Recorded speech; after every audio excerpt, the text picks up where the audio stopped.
El título de esta reflexión es Generaciones. Así que recién la pastora Natalia hablaba acerca de un hombre como Josué que oró, que se preparó, que se consagró y que además exhortó al pueblo a tomar decisiones para sus vidas y para sus generaciones. Y quiero ir un poquito más atrás en la historia del pueblo de Israel, antes de lo que compartía Natalia. Vamos a ir a la época de los patriarcas, y en la época de Jacob y de sus hijos, en el tiempo o en los tiempos de José, allí en Egipto, dice la palabra en Génesis capítulo 48, versículo 1 en adelante, dice: cierto día, no mucho tiempo después, le avisaron a José: a tu padre ya le queda muy poco tiempo de vida. Entonces José fue a visitarlo y llevó con él a sus dos hijos, Manasés y Efraín. Cuando José llegó, le dijeron a Jacob que su hijo José había venido a verlo. Entonces Jacob cobró fuerzas y se incorporó en su cama. Y Jacob le dijo a José: el Dios Todopoderoso se me apareció en la aldea de Luz, en la tierra de Canaán, y me bendijo con estas palabras: te haré fructífero y multiplicaré tu descendencia. Haré de ti una multitud de naciones y daré a esta tierra de Canaán a tus descendientes como posesión perpetua. Ahora reclamo como hijos míos a estos dos muchachos tuyos, Efraín y Manasés, quienes nacieron aquí en la tierra de Egipto antes de que yo llegara. Ellos serán mis hijos como lo son Rubén y Simeón. Pero cualquier otro hijo que te nazca en el futuro será tuyo y heredará tierra dentro de los límites de los territorios de sus hermanos Efraín y Manasés. Hace mucho tiempo, cuando yo regresaba de Padán Aram, Raquel murió en la tierra de Canaán. Todavía íbamos en viaje y bastante lejos de Éfrata, es decir, Belén. Con mucha tristeza la enterré allí, junto al camino que va a Éfrata. Entonces Jacob miró a los dos muchachos. ¿Son estos tus hijos?, preguntó. Sí, le dijo José, estos son los hijos que Dios me ha dado aquí en Egipto. Y Jacob dijo: acércalos más a mí para que pueda bendecirlos. Jacob casi había perdido la vista debido a su avanzada edad y apenas podía ver. Entonces José le acercó a los muchachos. Jacob los besó, los abrazó. Entonces Jacob le dijo a José: nunca pensé que volvería a ver tu rostro, pero ahora Dios me ha permitido ver también a tus hijos. José retiró a los muchachos de las rodillas de su abuelo y se inclinó con el rostro hacia el suelo. Después puso a los muchachos delante de Jacob. Con su mano derecha dirigió a Efraín hacia la mano izquierda de Jacob, y con su mano izquierda puso a Manasés a la mano derecha de Jacob. Pero Jacob cruzó los brazos cuando los extendió para poner sus manos sobre la cabeza de los muchachos. Es decir, puso su mano derecha sobre la cabeza de Efraín, aunque él era el menor, y su mano izquierda sobre la cabeza de Manasés, que era el hijo mayor. Luego bendijo a José con las siguientes palabras: que el Dios delante del cual caminaron mi abuelo Abraham y mi padre Isaac, el Dios que ha sido mi pastor toda mi vida hasta el día de hoy, el ángel que me ha salvado de todo mal, bendiga a estos muchachos, que ellos preserven mi nombre y el nombre de Abraham y de Isaac, y que su descendencia se multiplique en gran manera por toda la tierra.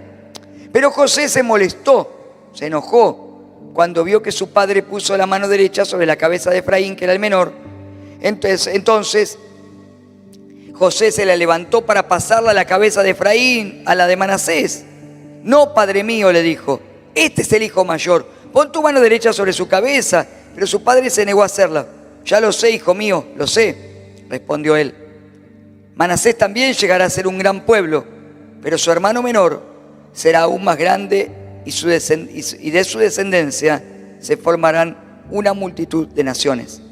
Así que aquel día Jacob bendijo a los muchachos con esta bendición: El pueblo de Israel usará el nombre de ustedes cuando impartan una bendición. Dirán que Dios los haga tan prósperos como a Efraín y a Manasés. De esta manera, Jacob puso a Efraín antes de Manasés. Amén.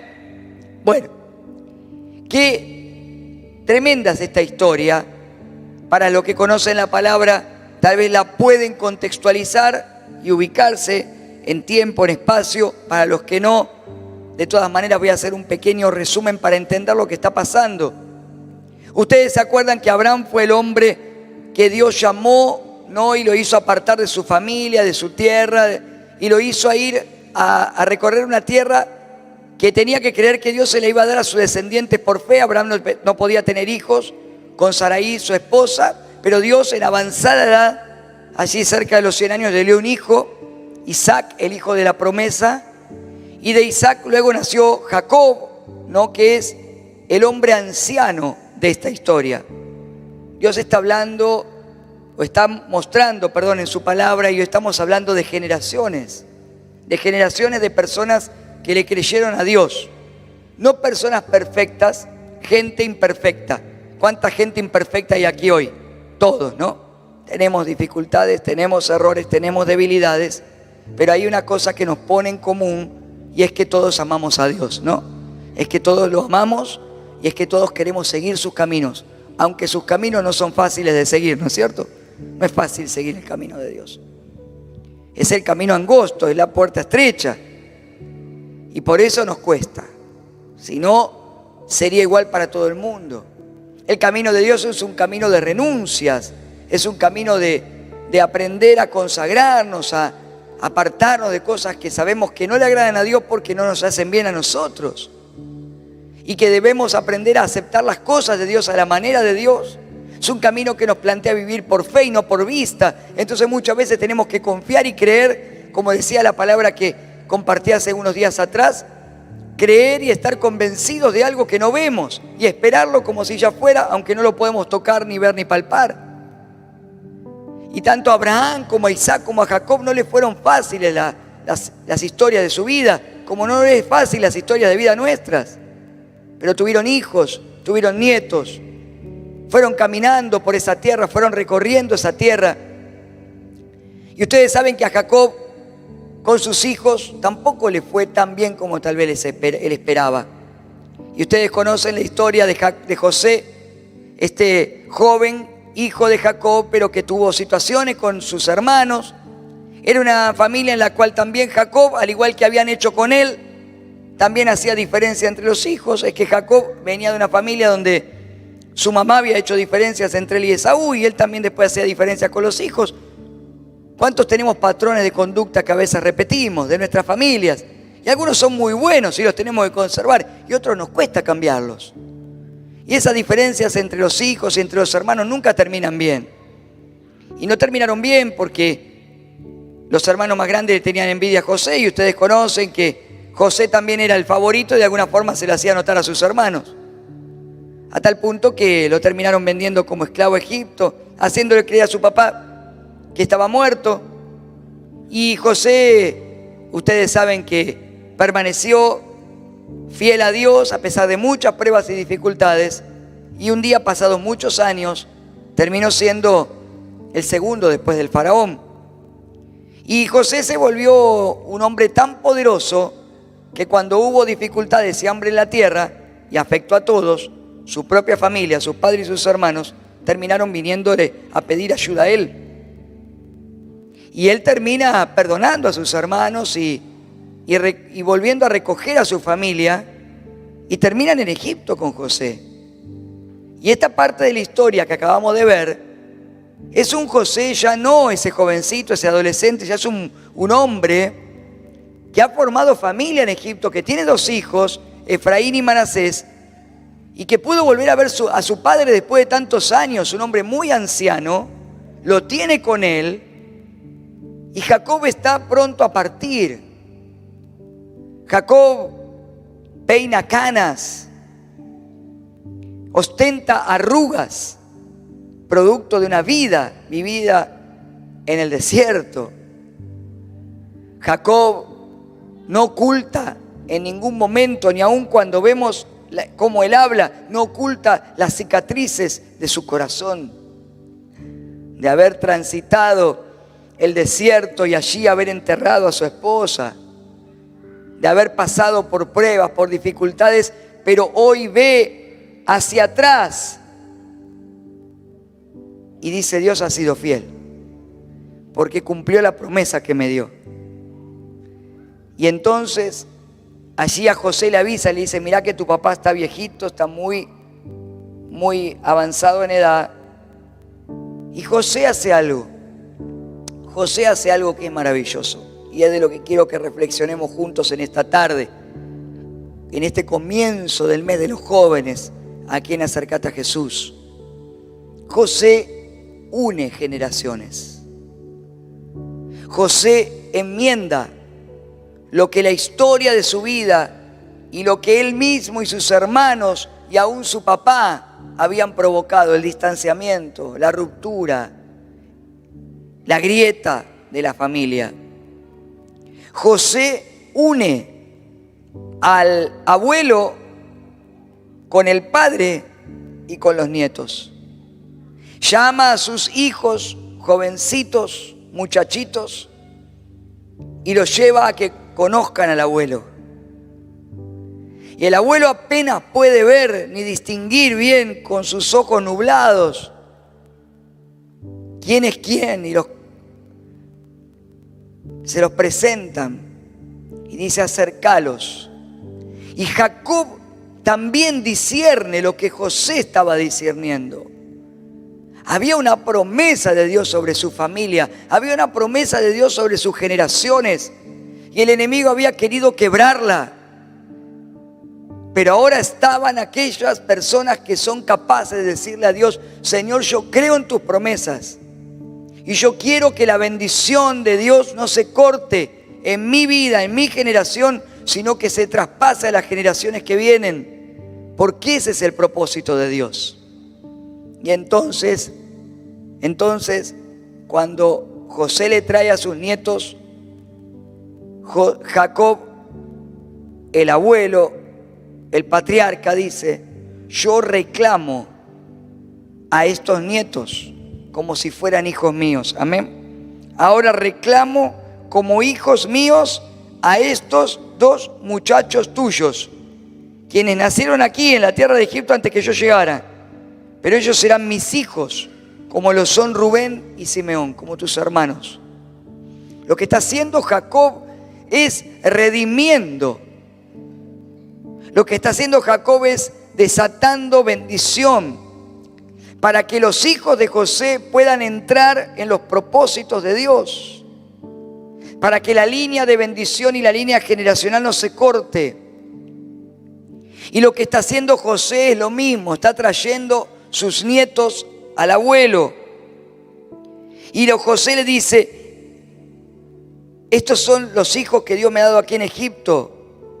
Y Jacob le dice: acércalos más para que pueda bendecirlos. Entonces yo pensaba en este tiempo.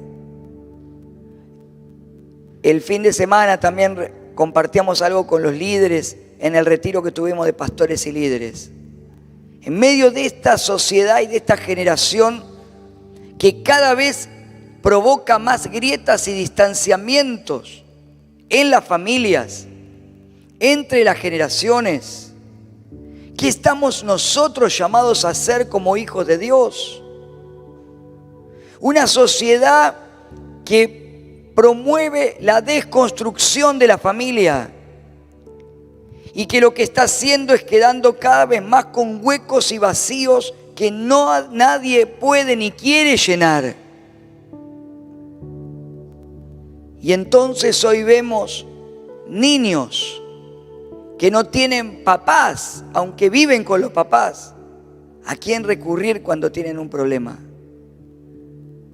Jóvenes que, producto de lo que ya venía sucediendo y producto del efecto pandemia y pospandemia, no el sanitario, sino el efecto social, psicológico, hoy no pueden volver a reconectarse. No estoy hablando de nuestros jóvenes, que gracias a Dios tenemos un hermoso grupo de jóvenes, a los jóvenes que hoy estamos llegando aún. O a muchos les pasó, pero hoy pudimos trabajar y restaurarlos. Pero que no pueden, hoy han quedado jóvenes que no pueden conectarse nuevamente. Que se han alejado de Dios, pero se han alejado no solamente de Dios y de la iglesia, del cuerpo de Cristo, de la familia. Familias que viven en un mismo techo, pero no pueden entablar un diálogo. Los hijos no le cuentan a los papás lo que le pasa y los papás no pueden tener diálogo entre ellos ni con los hijos. Abuelos que no pueden conectar con sus nietos, nietos que no pueden conectar con sus abuelos. Ese es el producto de una generación y de una sociedad que en este tiempo lo que hace es distanciar, separar. Una sociedad que no promueve el diálogo, no promueve el mirarse a los ojos. Una cultura en la cual estamos, que todo lo pasamos y a medida que pasen los años más, seremos inculcados e influenciados para pasar todo por el lente o por la pantalla de un celular o de una computadora, de una tablet, o lo que es más todavía profundo, tal vez hasta por una realidad virtual. ¿Y está mal? No, en muchos aspectos es positivo y nos ahorra trabajo y nos ahorra tiempo. Pero por otro lado, el mal uso de las tecnologías ha hecho que hoy las casas que antes se llenaban de ruido de niños que le rompían los jarrones a la abuela, ahora solo se cubren en un silencio de niños que tal vez permanecen horas y horas en un celular y no viniendo a llorar para que la abuela les cure y le ponga la curita porque se cayeron de jugar a la pelota. Los médicos, y el otro día veíamos con los jóvenes en uno de los talleres que dimos del presente y el futuro, y hablaba un médico, ¿se acuerdan los chicos en una charla TED, los que estuvieron en el taller mío? Que contaba que la mayor casos que hoy reciben los médicos en muchos jóvenes niños son de tendinitis por los dedos, por el celular, la gente. Y no por las rodillas raspadas o cortadas por caerse de la bicicleta o de jugar a la pelota. Donde el abuelo y el papá o la mamá le ayudan a sacar las rueditas o a cabecear la pelota. No estoy diciendo que todo tiempo pasado fue mejor, porque la Biblia nos dice que no debemos decir eso, sino que debemos entender y revisar hacia atrás y tomar lo bueno, desechar lo malo, pero no perdernos de las raíces, de lo que Dios nos marca, para que lo que Dios nos da lo podamos transmitir de generación en generación. Si yo no tuve amor en mi familia, necesito recibir el amor de Dios para que yo pueda ser un esposo amoroso, un padre amoroso. ¿Cuántos me siguen? Un abuelo amoroso. Si yo vengo de una herencia familiar de ruptura, de distanciamiento, yo debo pedirle al Espíritu Santo que me ayude a perdonar, a sanar, a acercarme, para que yo sí pueda establecer un diálogo correcto con mi esposa, con mi esposo, con mis hijos, con mis nietos. O si soy un joven, con mis papás, con mis abuelos. Necesitamos aprender, para los que ya peinan canas, o estamos casi peinando algunas canas también, o otros que las ocultan debajo de la tintura, no hay ningún problema.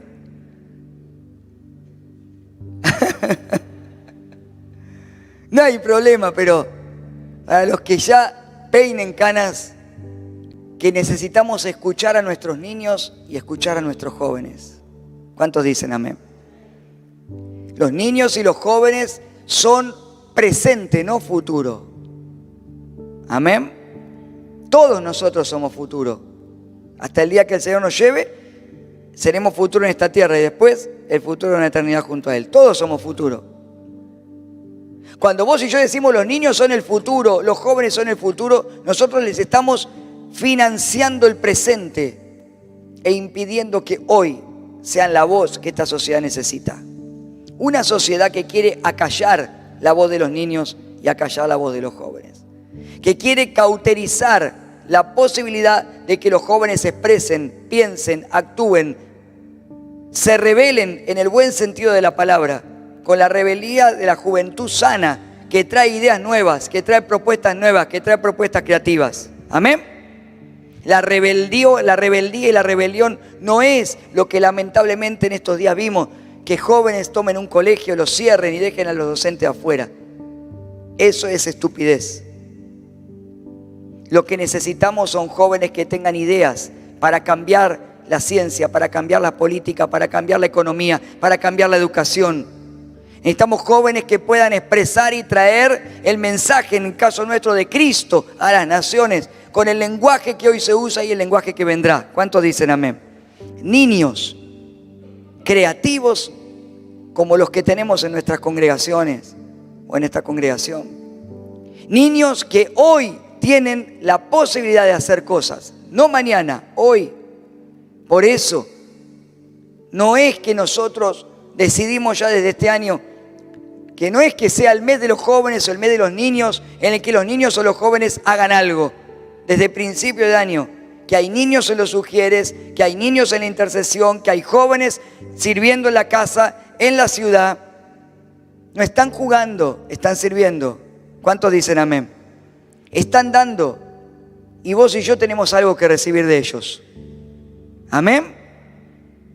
Por eso cuando vos veas a un niño que dice, ay, qué lindo, no está jugando. Él está sirviendo, ellos están sirviendo. Se están preparando. Son la generación de hoy y son la generación del futuro. Todo lo que estamos viviendo e instruyendo será lo que ellos puedan dar aquí y en la ciudad y en el lugar donde Dios los mande con un propósito para el reino. Amén. Eso es lo que necesitamos. Necesitamos niños y jóvenes ocupando los lugares. Y esto no lo digo yo, lo dijo Jesús. Puso un niño delante y dijo, ¿quieren el reino? Sean como ellos. No estaba Jesús usando un lenguaje simbólico. Estaba literalmente tomando un niño y diciendo, de ellos es el reino de los cielos. De los niños, de los jóvenes. Papás, abuelos, bendigamos, escuchémoslos.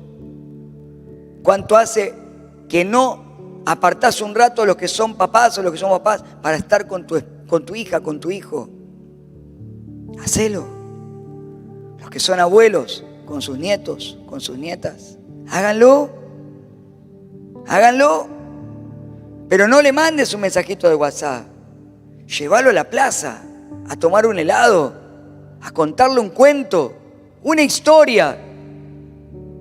¿Cuántos dicen amén?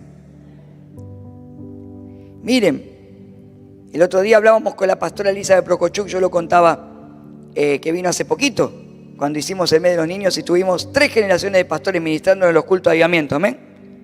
Otro día contaba en una reunión de pastores, un retiro de pastores que tuvimos en La Plata. Ellos tienen un programa que se llama Pepes, donde ellos llevan y trabajan parecido a lo que hacemos en Semillitas con la Casa del Niño, pero en las casas, en los hogares, para niños que están en horario escolar y que no tienen con quién dejarlo a papá, lo pueden llevar ahí. Y nos contaba que ellos se encuentran, y nos pasa aquí también, niños que no saben lo que es tener una abuela que les cuente un cuento. Porque las abuelas los han abandonado, o no están en las casas, están peleadas con las madres, con los padres. O lo que es peor, las abuelas se preparan para salir a bailar e ir al boliche. Y esa es la figura que tienen de la abuela. Entonces, generaciones, ¿cuántos dicen amén? Etapas de la vida. Significa que las abuelas no pueden disfrutar, cantar, pero gloria a Dios. Pero hay momentos y momentos. Hay cosas que la historia de vida que tienen aquellos que ya tienen varias generaciones en su haber, en su hoja de ruta, las necesitan los que recién empiezan. Amén. Una generación, especialmente aquí en Occidente, una sociedad que desprecia a los adultos mayores, que segrega o que cree que el adulto mayor es solamente el jubilado que tiene que ir a la plaza, ¿no es cierto?, a jugar al dominó o a juntarse en un club a tomar mate y torta frita. Y no es así, no está mal eso. Pero las generaciones, los adultos mayores, tienen ustedes toda la experiencia de vida, la hoja de ruta. ¿Cuántas cosas han pasado? Y cuántas cosas nuestros niños y nuestros jóvenes necesitan escuchar de ustedes. Amén. Los adultos tenemos el desafío de conectar generaciones. Los que tenemos entre 30 y 50 necesitamos conectar generaciones. Necesitamos prepararnos, traer toda la sabiduría de nuestros adultos mayores y necesitamos conectarlos con las generaciones que ya están en camino y que siguen creciendo. Amén. Como hizo José, acercarlos más para que puedan ser bendecidos. Amén. Y jóvenes, niños, tienen que usar toda la fuerza que ustedes tienen, pero también respetar y escuchar a los adultos. A veces cuando somos jóvenes, y especialmente en la adolescencia, porque es parte de la adolescencia, creemos que no sabemos todo. Y nos pasa, y pasa. Y uno cuando tiene hijos adolescentes o jóvenes, ese mismo hijo que antes lo veía, o hija que lo veía el papá o la mamá como un superhéroe, una superheroína, la princesa, ahora ya no es tan princesa la mamá, y ya no es tan superhéroe el papá, ¿o no? Y ya contesta diciendo, no, pero papá no sabe nada. Yo también lo hice, todos lo hicimos. Pero después pasa el tiempo y nos damos cuenta, che, papá sabía, el viejo sabía algo, me parece. La vieja sabía algo, o sabe algo, ¿o no? Escuchen, aprendan. Los que tenemos un poquitito más camino recorrido les podemos decir, pero también lo vamos a escuchar, porque sus ideas nuevas nos van a renovar a nosotros para poder seguir en el camino y seguir avanzando. Eso fue lo que hizo Jacob, José y sus nietos. Y entonces Jacob los acercó, Jacob los bendijo, José dejó que se acercaran. Y a mí me encanta porque ahí vemos la creatividad de Dios. Ustedes saben que el primogénito tenía que ser bendecido con la mano derecha del patriarca y el resto de los hijos con su mano izquierda. La diestra o la mano derecha era un símbolo en ese tiempo del poder, de la autoridad. Era en general la mano fuerte. De hecho, se creía que las personas zurdas eran más débiles. Miren qué tremendo, ¿no? Se entiende que tiene que ver, no tiene nada que ver con eso, pero en ese tiempo era cultural. Entonces la mano derecha se colocaba sobre la cabeza del primogénito, en señal de que la mayor autoridad, bendición vendría sobre él, y que además continuaría la autoridad y la línea patriarcal. Esto fue lo que sucedía a menudo y de una manera, bueno, le correspondía a Manasés.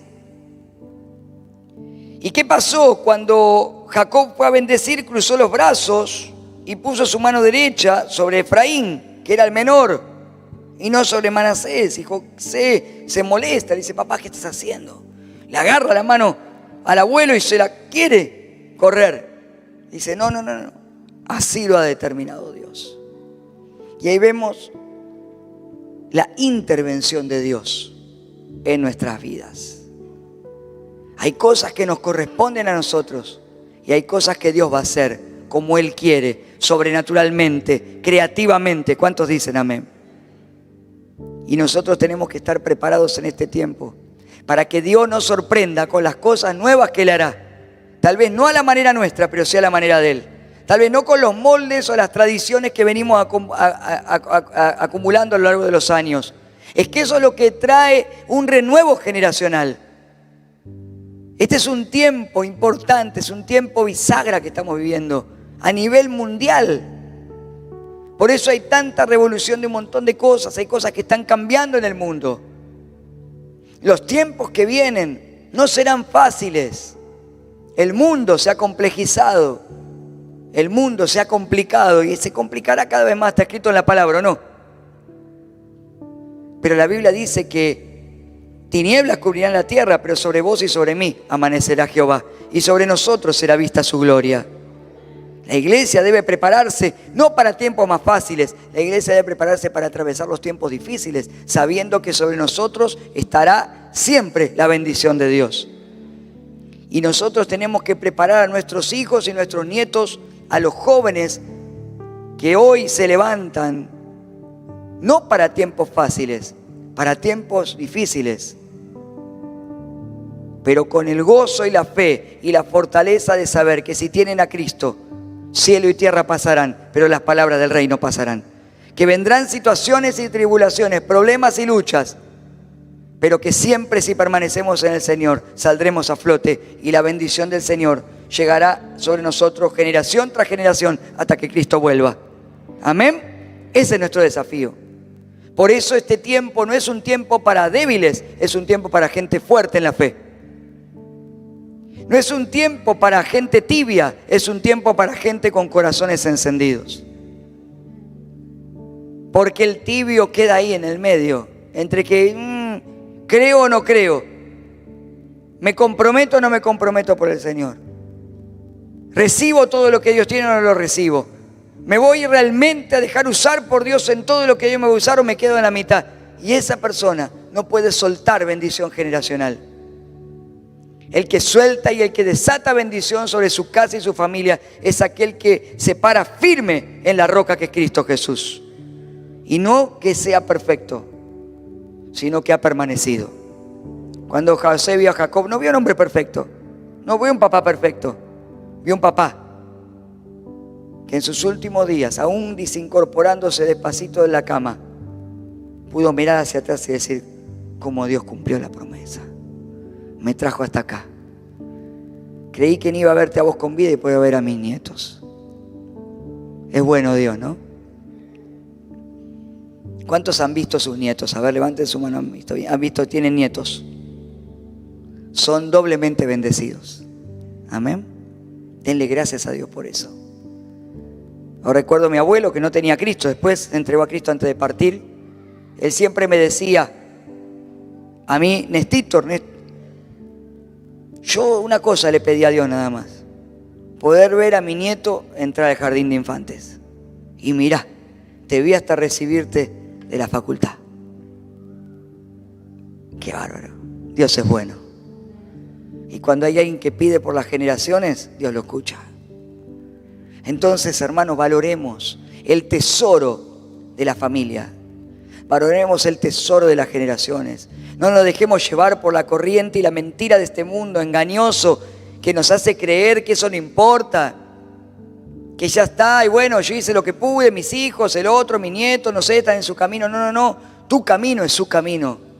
Amén. Yo estoy siguiendo el camino que mis abuelos y mis padres dejaron. Y hubo cosas que fueron buenas y otras que tendré que corregir y sigo corrigiendo. Y mi hijo y mis nietos harán lo mismo, porque esa es la manera en la que las generaciones van siendo bendecidas. Y cierro con esto esta reflexión. Entonces, ahí estaba el abuelo, el padre, los nietos y Dios en el medio bendiciendo y haciendo cosas locas y creativas, ¿no? Bendiciendo esas nuevas generaciones. Y en una parte, si lo podés poner, el versículo 16 de la oración de Jacob, dice: el ángel que me ha salvado de todo mal, bendiga a estos muchachos, que ellos preserven mi nombre y el nombre de Abraham y de Isaac, y que su descendencia se multiplique en gran manera por toda la tierra. Déjalo, porque mira, si vos mirás, Jacob está orando hacia atrás y está orando hacia adelante. Dios es un Dios de la historia. Dios te trajo hasta aquí, pero vos y yo venimos de una historia. Y si hoy estás aquí, vos y yo podemos decir: el Señor me ha guardado de todo mal. Por eso estamos aquí. Que ese mismo Dios bendiga a nuestros hijos, bendiga a nuestros jóvenes. Amén. Gracias por todo lo que hiciste, Señor.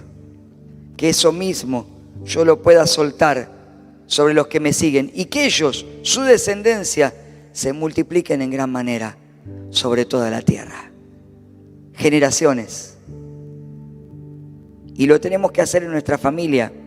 Y lo tenemos que hacer como ministerio, como iglesia.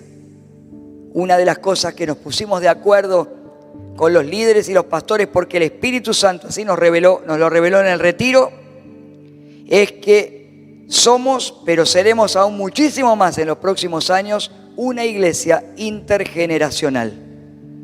¿Cuántos dicen amén? Una iglesia que trabajará entre todas las generaciones. Los adultos mayores, los adultos, los jóvenes y los niños. Que trabajaremos y avanzaremos de generación en generación. Que creemos y entendemos que tenemos una visión y un legado que dejar. Y que todo lo que hoy estamos nosotros haciendo lo continuarán nuestros hijos y nuestros nietos hasta que Cristo venga. Amén. Ese es nuestro gran desafío. Por eso cada vez más van a ver y vamos a ver más niños y más jóvenes. Cada vez veremos más generaciones nuevas, pero también necesitamos más que se levanten las generaciones de adultos y de adultos mayores para trabajar, para servir juntos, para avanzar en todo lo que Dios tiene, para ser bendecidos y bendecir, para poder caminar hacia todos los planes y los propósitos que Dios tiene. Y las generaciones no solamente de edad natural, también las generaciones en lo espiritual. Amén. Y aprovecho para darle gloria a Dios, porque este fin de semana que pasó, pastores, líderes pastorales, líderes generales, nos fuimos 50 de retiro. Y el ministerio y los auditorios y las reuniones quedaron a cargo de los Timoteos, de las nuevas generaciones espirituales. Y han sido cultos preciosos y poderosos. Le damos fuerte aplauso al Señor, claro que sí. La gloria de Dios se manifestó, se sentía y nos contaron testimonios maravillosos. Es que así es como se debe hacer, dejando que el Señor fluya. Amén.